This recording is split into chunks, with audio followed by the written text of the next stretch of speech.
Hi, my name is Wendy Archer, and I would like to welcome you to the 2015 Parental Alienation Awareness Day, also known as Bubbles of Love Day. My story of parental alienation and family court corruption was featured in the documentary Divorce Court. I'm also the co-founder of Parental Alienation Awareness Organization USA, also referred to as PAAO-USA.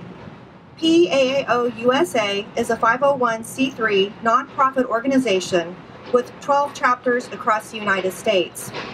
The mission of PAAO-USA is to increase awareness and education about the signs, preventions, and remedies of parental alienation. We increase awareness and education by reaching out to the public and professionals with educational information, support group meetings, sharing of resources, and with community outreach activities such as today's event, Parental Alienation Awareness Day. We have several other speakers that you will get to meet and hear from this afternoon. It's a pleasure and honor to have the following speakers here with us today. Ron Palmer. Ron is the president and founder of Fixed Family Courts, as well as a constitutional scholar. Ron is the author of Protecting Parent-Child Bonds, the 28th Amendment, and Not in the Child's Best Interest, How Divorce Courts Get It All Wrong and How the Constitution Can Fix It. As an expert in family rights and constitutional law, Ron is highly sought after across the country for his expertise. Stuart McMullen. Stuart is the proud father of Sterling. Stuart is a supporter of the Fathers' Rights Movement of Texas and an Austin advocate for equal parenting, and an advocate for children of divorce to have equal and fair access to both parents. Frank Bustoz. Frank is the proud and loving father of Jacob. Frank is a UT graduate, a filmmaker, a shared parenting rights activist, a state-level representative of the Fathers' Rights Movement of Texas, and an advocate for children of divorce to have equal and fair access to both parents. Chuck Huber. Chuck is a TV, film, and stage actor, as well as a producer and writer, and has had guest starring roles on NBC, Fox, and CBS dramas. Chuck has also worked in the education field as a workshop leader, teacher, consultant, board member, and principal for 20 years in a variety of settings, ranging from Southern Methodist University's Cox School of Business to communities in Nigeria. Today, Chuck will share with us why the subjects of parental alienation and family rights are of great importance to him. All of these gentlemen are leaders in the fight for legislative reform in the state of Texas and are on the front lines of advocating for Texas House Bill 2363. They are all working very actively and very diligently to make legislative changes for children and families in Texas. They are putting their hearts, souls, time, and talents into trying to ensure that all children in Texas are able to freely love and enjoy both of their parents. Today is actually the 10th annual International Parental Alienation Awareness Day. As we are all gathered here in Austin, Texas, many others are gathered around the world on this very day to share the message that all children need to be able to freely love and enjoy both of their parents and both sides of their family. Today there will be events throughout Canada, in Costa Rica, in Finland, in Sweden, in Ireland, in South Africa, in Poland, and in over 40 cities across the United States. Sadly, this is necessary because parental alienation is a global epidemic. That's why today we share a universal message and the hope that someday all children around the world will be able to freely love both of their parents and everyone in their family. Parental alienation is when one parent tries to damage or destroy the relationship that a child has with the other parent. The parent attempting to inflict the damage is known as the alienating parent. The parent who is intended to be harmed is known as the target parent. This damage or destruction is caused by a set of behaviors ranging from very subtle cues and innuendos to very blatant and cruel ultimatums placed on the child.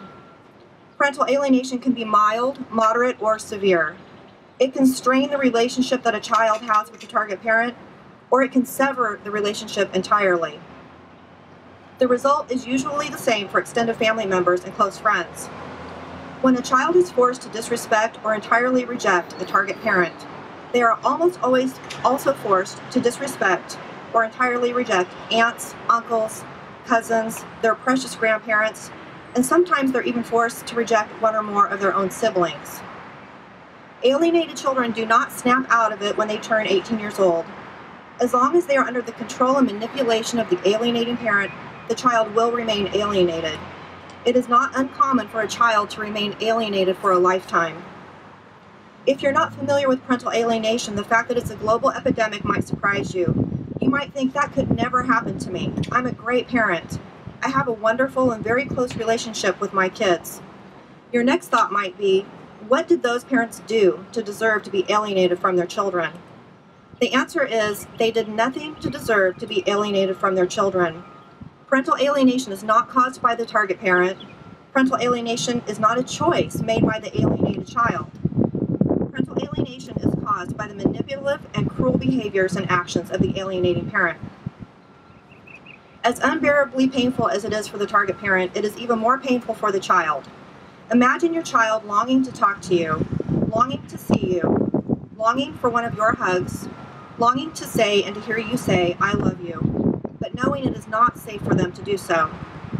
Alienated children know that showing the target parent any affection is considered the worst possible betrayal, and the consequences are too severe to risk. The trauma caused to alienated children is so severe that it can, and often does, leave lifelong emotional damage and scars. Alienated children often suffer from depression, anxiety, substance abuse problems, difficulties with basic coping abilities, and relationship issues for a lifetime. Parental alienation is cruel and vicious, so much so that many experts call parental alienation the worst form of child abuse. It is a true hate crime. We have many alienated parents here today. I urge you to say hello to them. They are some of the nicest and kindest people you'll ever meet. These are some of the faces of parental alienation. They're great parents just like you. They had wonderful and close relationships with their children just like you. They're fun, loving, caring, and in legal terms, they are fit parents. Some target parents have not seen their children for 1 year, 2 years, 7 years, and some have not seen their children for over 20 years, now making them alienated grandparents as well as alienated parents.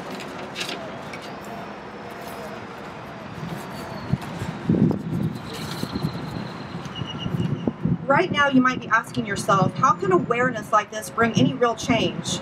If you're not sure that awareness is a good start, I would like to share a little story with you. Do you know who Becky Brown is? You probably think you've never heard of Becky Brown. In 1979, 36 years ago, Becky Brown lost her beautiful son, Marcus Daniel Brown. Marcus was only 18 years old when he died. Marcus died due to injuries caused by a drunk driver. In 1980, Becky Brown founded Mothers Against Drunk Driving. The mission statement of Mothers Against Drunk Driving was simple: to support the victims and to increase public awareness about drunk driving. It started with awareness. By the end of 1983, 129 new anti-drunk driving laws had been passed due to the awareness generated by Mothers Against Drunk Driving. Nearly every anti-drunk driving law and nearly every anti-drunk driving education program to this day is due directly to the awareness that was brought to the issue by Mothers Against Drunk Driving. Actually, when you think about it, it's all due to the awareness brought to the issue by one loving and determined parent. All because one parent loved her child enough to speak up, loved her child enough to say this is wrong, loved her child enough to say this must stop, loved her child enough to stand up for all children so that they might not suffer as her and her family did. Now I ask you, do you think awareness is a good start? The mission statement of Mothers Against Drunk Driving has changed over the years. They brought the awareness. Now their mission statement is to prevent and end drunk driving. I look forward to the day when we can change our mission statement and remove the word awareness because it has been accomplished. And we can focus on the eradication of parental alienation. You see, social awareness leads to a public outcry, and a public outcry leads to real change. Becky Brown knew that, and that's what we need. We need courageous people to join us in creating a social awareness to lead to a public outcry that will lead to real social and legislative change to save our children and our families. We must bring this issue to light. We must talk about it openly, and we must address it boldly. Our children not only deserve for us to do this, our children need us to do this. I want to share with you that when I was going through my divorce, all 3 of my kids came to their dad and I, and this is exactly what they said. They said, we talked about it, and we all want to split our time with you and Dad, 50-50, equal, because we love you both the same, and it's the fair and right thing to do. Out of the mouths of babes, as the saying goes. We love you both the same, and it's the fair and right thing to do. You see, kids not only naturally love and want relationships with both parents, kids naturally know that it's right and fair to have equal time with both of their parents. Mother's Day and Father's Day is just around the corner. Many of us will not see our children on these special holidays because our children will not feel safe to see us. Remember, the consequences from the alienating parent are too much to risk. Still, many of us will anxiously await a phone call. We'll keep looking out the front door, hoping and praying, only to go to bed that night with no visit, no phone call, not even a text message. As much as it will hurt us, it will hurt our children even more. Can you imagine this happening to you? Can you imagine this happening to your child? I would like to close with a very simple and very true statement that I hope you'll remember. It can happen to anyone, so it should matter to everyone. Thank you for listening, and next we'll have Ron Palmer. Hi, and welcome everybody. Much like you guys, I got into this the same way. I was served with a divorce petition. I'm a father. I have a daughter. She's now 16 and a half. I got served with this petition in 2007. And the state tried to take my child away. And I say the state and not my child's mother, because my child's mother didn't create the unconstitutional statutes that allowed her to do this. It was the state, it was the legislature right down the road here that created these statutes that blatantly violate the Constitution. And it was the state that tried to do this. A district judge who is a state official, a state bureaucrat, tried to take my child. Okay. I was able to prevent this. I have 50-50 custody. It cost me a tremendous amount. My ex tried to alienate my child from me. She was not successful, but I remarried. And the woman I remarried, or the married woman I married, she has 4 children. And her ex was successful in alienating several of her children from her.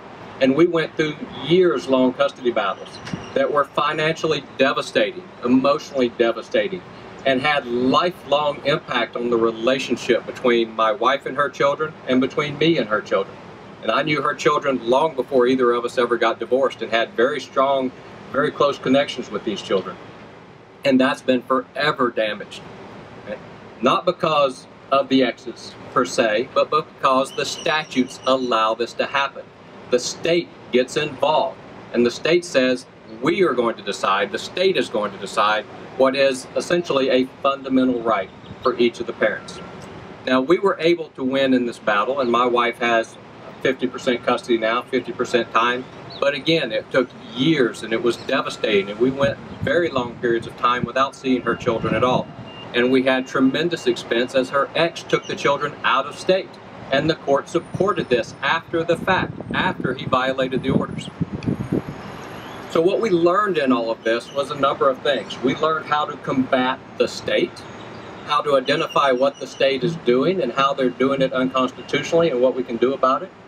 We learned a little bit about how to deal with children who are alienated, how to deal with exes who do the alienation, and how to deal with family members who participate in the alienation.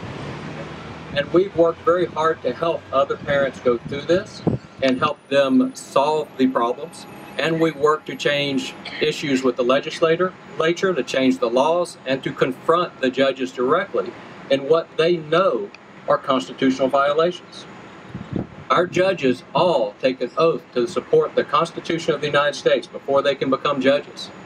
And the United States Supreme Court has said very, very clearly, as recently as an opinion this past month, that state judges are required to follow the United States Constitution, even in the face of state laws that violate that Constitution. And what that means is when you go to a divorce court judge, they are violating their oath of office when they support unconstitutional state laws that deprive us of our children. The number one most unconstitutional law we have is Statute 153.002, the best interest of the child. This statute says that all decisions of state judges will be made in the best interest of the child. Now, who can argue with that? Everybody wants the best interest of the child, right? What if you have two children? Which child's best interest are we going to follow? Which one gets precedent? Right? Well, it doesn't happen that way. You cannot possibly support the best interest of both children. It's completely impossible.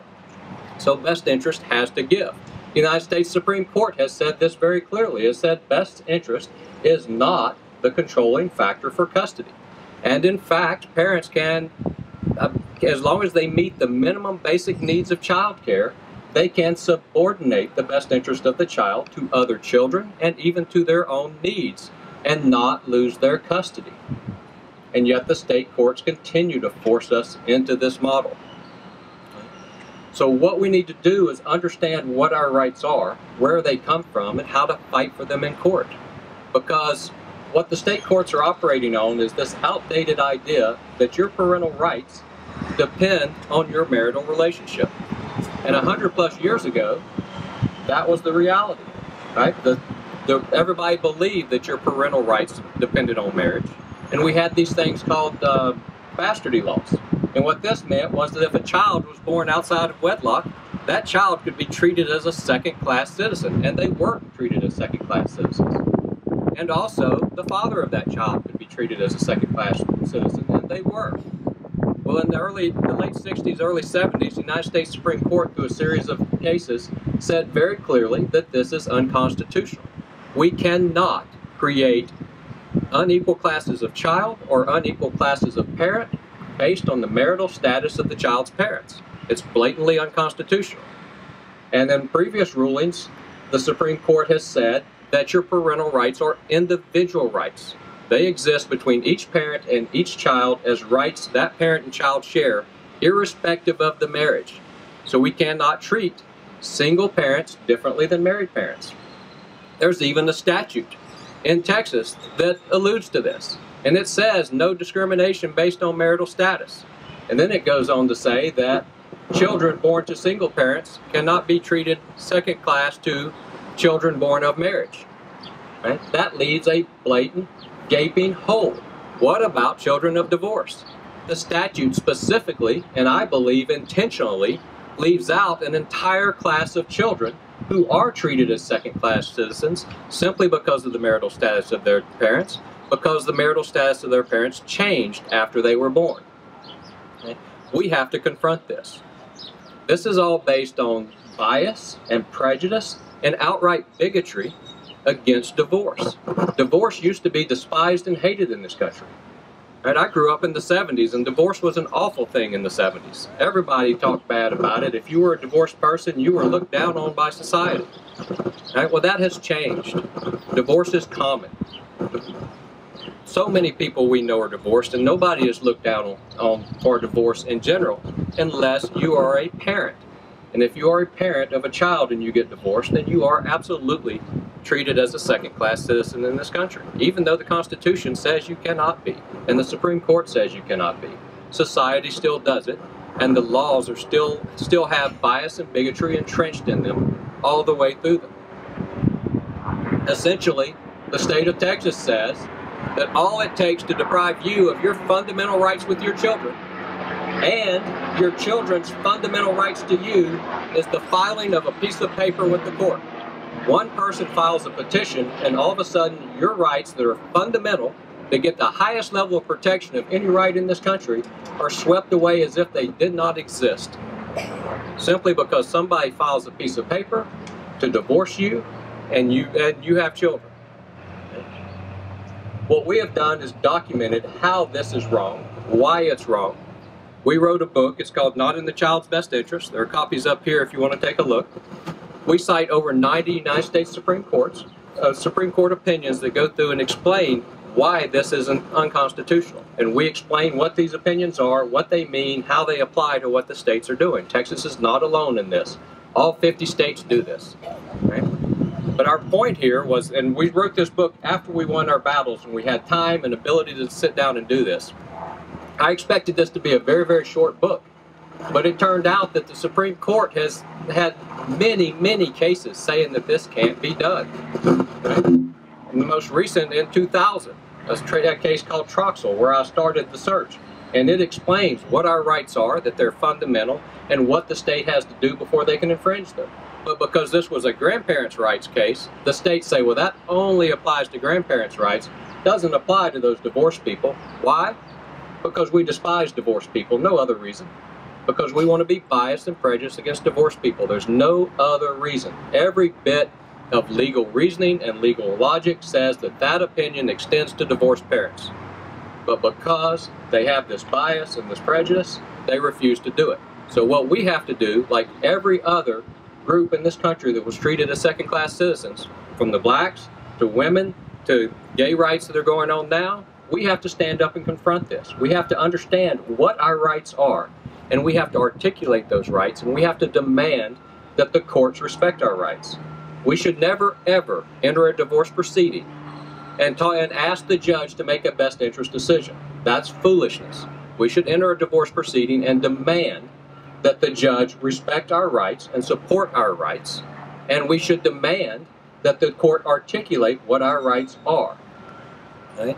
This is called a declaratory judgment, and what I'm starting to recommend to parents is that when you walk into a court in any kind of proceeding, you file an original petition for declaratory judgment and asking the court to make a statement about what your rights as a parent are and what the bar is before the state can infringe those rights. And what this does is forces them to put it in writing in a way that we can challenge in the courts and we can challenge in the legislatures. We can show what they're doing. But we have to know what to ask for. We have to know how to do this. Okay? So I implore all of you to learn your constitutional rights, no matter what stage you're in here, even if your children have aged out. Right? Join the fight and help others in this so that your children don't have to go through it, other people don't have to go through it. But the first step is to learn your constitutional rights and to learn how to fight them. And that's what we aim to help parents do. Thank you. Howdy everyone. My name is Stuart McMullen. I am the father of Sterling McMullen. He's 5 years old and just started kindergarten this year. I don't have a written speech prepared. I'm just going to speak from the heart based on my experience with parental alienation. It comes in many forms. The forms of parental alienation that I've had to endure include false allegations to get protective orders placed on me. They include denial of access to my son on the phone. I've only talked to my son 8 times in 1 year because, according to my ex, the Children's Bill of Rights is not included in our decree. So, she's only allowed me to talk to him on the phone 8 times in 1 year. It also comes in the form of denied possession. I was denied 7 times overnight possession periods, and I had to seek enforcement, but because it's a civil matter, the police won't do anything about it. You can have the sheriff show up and they say it's a civil matter, so then you got to take it to court, which costs thousands of dollars, only to find out that if it's been longer than 6 months since you filed for the enforcement, those violations of the decree are wiped away. So this has been a learning process. I've also been banned from the school based on false allegations. I'm the homeroom dad. I'm a watchdog. I put in over 50 hours of volunteer service just in the fall semester. And then one day the cops showed up because I was there, simply exercising my rights that were granted to me in the final decree of divorce. When the cops showed up, they said, "What are you doing here?" And I said, "I'm exercising my rights." They said, "Well, you're doing nothing wrong." And I said, "I know." Well, the cops were called 3 more times that week, and the principal finally had enough of it, so she banned me from campus on days that I didn't have possession, even from volunteering. So, After all of this, and 3 protective order attempts and 5 hearings later, based on false allegations, the protective order was granted. I was able to get my rights on campus back after 3 hearings with the school district and claiming that they had violated my civil rights. I've got those back, but these are the forms of parental alienation that you can go through. After I endured this, I reached out to the Fathers' Rights Movement of Texas.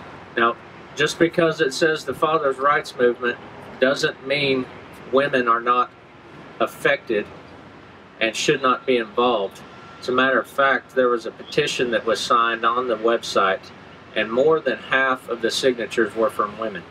Unfortunately, 85% of the time, the women have primary custody, and so the men are the victims of parental alienation most of the time. But this is gender neutral, and it's race blind, and it's a political thing, as Wendy pointed. It's a worldwide thing, as Wendy pointed out.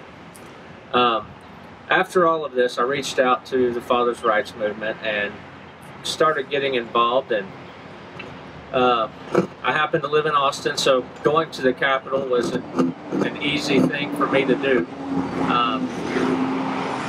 So a buddy of mine who's in a similar situation, we came down to the Capitol and just started talking to the legislatures, trying to find out if there was any way to get equal parenting bills. We also reached out to Ron and Sherry Palmer with fixed family courts, and they had drafted one, so we started handing that out. We came across Gilbert Pena and his office, and they had House Bill 2363 already drafted. So from there, I've been up to the Capitol 2 to 3 times a week for the past 6 weeks, and just talking to the legislatures, trying to promote this bill. So my main point, if you're feeling alienated, you're not alone, first of all. Don't lose hope. Second of all, there is an ability to change the system, and I'm firsthand knowledge of that. Go to your state legislator, your rep, your senator. Tell them your story, and tell them that you want them to support House Bill 2363 and you would like some changes. If there was 50-50 access, my opinion is that this parental alienation would be greatly minimized, because no parent has the upper hand in that situation.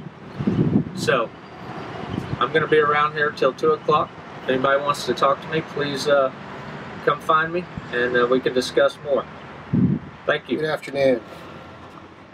My name is Frank Bustoz, and I am here on behalf of myself, my son Jacob Elijah Bustoz, and also representing the Fathers' Rights Movement of Texas.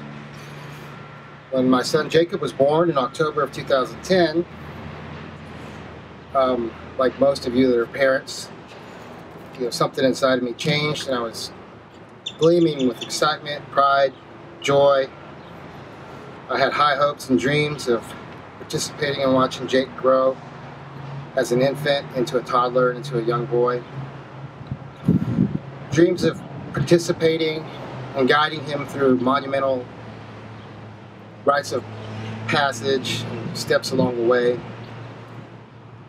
like his first words that he babbled out of his mouth, the first time he ate solid foods, his first footsteps, his first teeth coming in,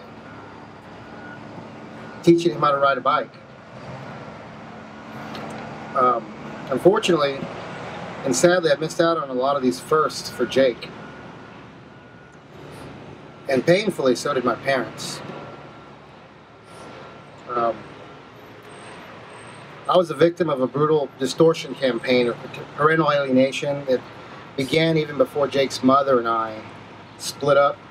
As those of you who have been alienated may realize that sometimes that starts to happen in subtle ways before you actually notice it. When you notice it, you're already neck deep in it. So as it turns out, as it turns out, I was ambushed and victimized by a vindictive ex, unfortunately, and her very unethical attorneys, and the biased, very biased adversarial court system that thrives off of encouraging and promoting this type of fighting, leading to unnecessary litigation that just, all it does is damages, it hurts children, non-custodial parents, and the relationship between those two. So I've had to struggle essentially my son's entire life to just have a normal relationship with him and create a meaningful, strong bond with him. Luckily, by the grace of God, my son is very responsive to me. He's smart, and we do enjoy a very strong relationship. But it wasn't easy.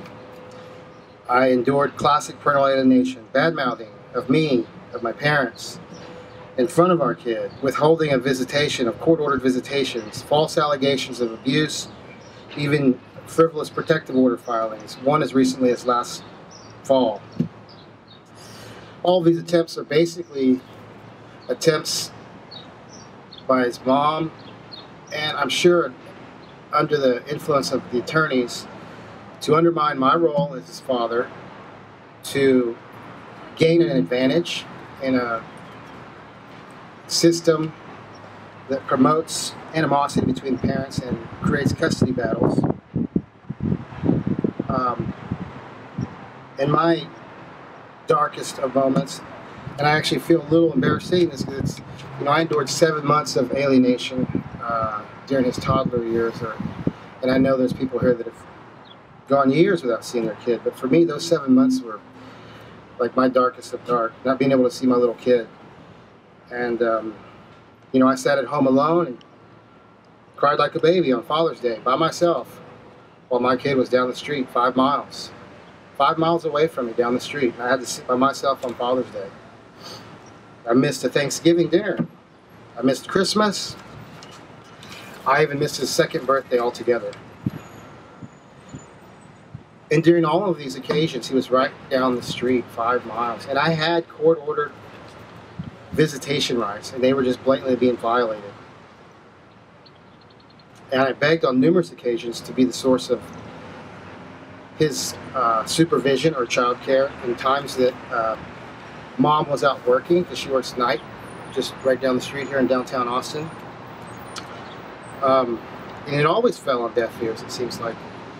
There was always somebody else, a boyfriend, her sister, the neighbors down the street, or some friends to watch Jacob instead of his dad that was right down the road. During this 7-month period of time that I didn't see him at all, my mom was extremely ill. Jake's my parents' only grandkid. The only grandkid they ever had on this earth. And my mom passed in November of 2013 without ever forming a true, strong bond with my son and her only grandchild. And it pains me because I was super tight with my mom. And if you hurt my mom, you hurt me. When a person becomes a grandparent, they shouldn't have to worry about their son not seeing their kid, or themselves not being able to rejoice and celebrate the joy of grandparenthood. So, it left deep scars on our family, the whole family. It's not just me that was alienated from Jake, or Jake alienated from me. Jake was alienated from a whole portion, that whole half of the family. And those scars are they're always going to be there. There's memories that we should have been able to have with my mom and Jacob that we never got to have. Pictures for prosperity that we should have been able to take that we never got to take. And we can never get that time back. Only alienated parents and their family members that experience the pain of this know what's going on and what it feels like to be left in the dark, to be treated like an undesired nuisance in your own kid's life, knowing that your kid's right down the road and you don't even know what's going on with them. You can't imagine what this feels like. And these parents that tend to alienate, they don't operate alone. They don't operate alone. They network a little army of people to help them in this assault, essentially, on your parenthood. They'll badmouth you. They'll tell lies about you.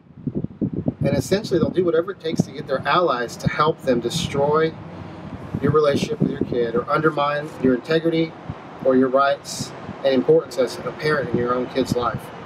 These allies, I call them enablers. And to me, they're just as guilty as the party that's enabling.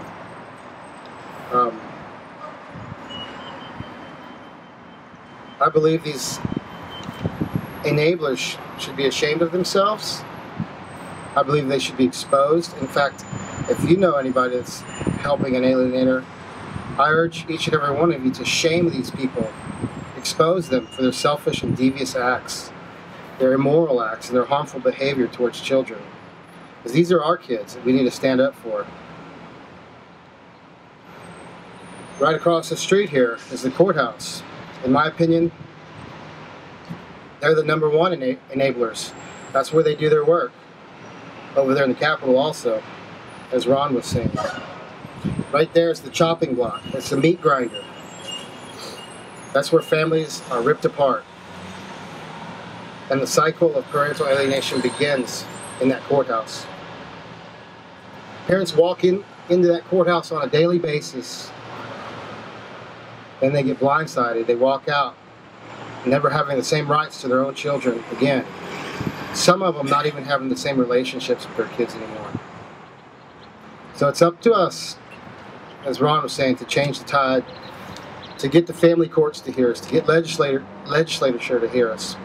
That we're not just going to lay down and take this line down anymore. That we're committed to standing up for our kids and their rights to have equal and fair access to both parents. There's a quote who I believe is by one of our forefathers. I'll just read it. It says, "Justice will not be served until those who are unaffected are as outraged as those who are affected." And this is no less important today than it was 200 plus years ago when Benjamin Franklin uttered those words. I mean, it's completely relevant to the epidemic of parental alienation now, because this is a civil rights issue and it's a constitutional rights issue. The civil rights movement in the 60s, it wasn't only created by the big stars that we know from that moment, like Martin Luther King or LBJ. Great as these guys were, great as those men were, the backbone of the civil rights movement was actually made up of thousands and thousands of ordinary people just like you and I, who got fed up with an unjust system and decided to do something about it, to organize, to become community leaders, activists, because this is a civil rights issue and a constitutional rights issue. And nobody's going to protect those rights but us. Last thing I'd like to add is that I'd like everybody to educate themselves and try and do their part to support Gilbert Pena's House Bill 2363 for shared and equal parenting. It is not the absolute end-all be-all solution. It still allows for a certain amount of judicial discretion, which is a problem, but it is a step in the right direction. I believe if we can include this option of 50-50 parenting into the Texas Family Code, that it will decrease the need for litigation, which in itself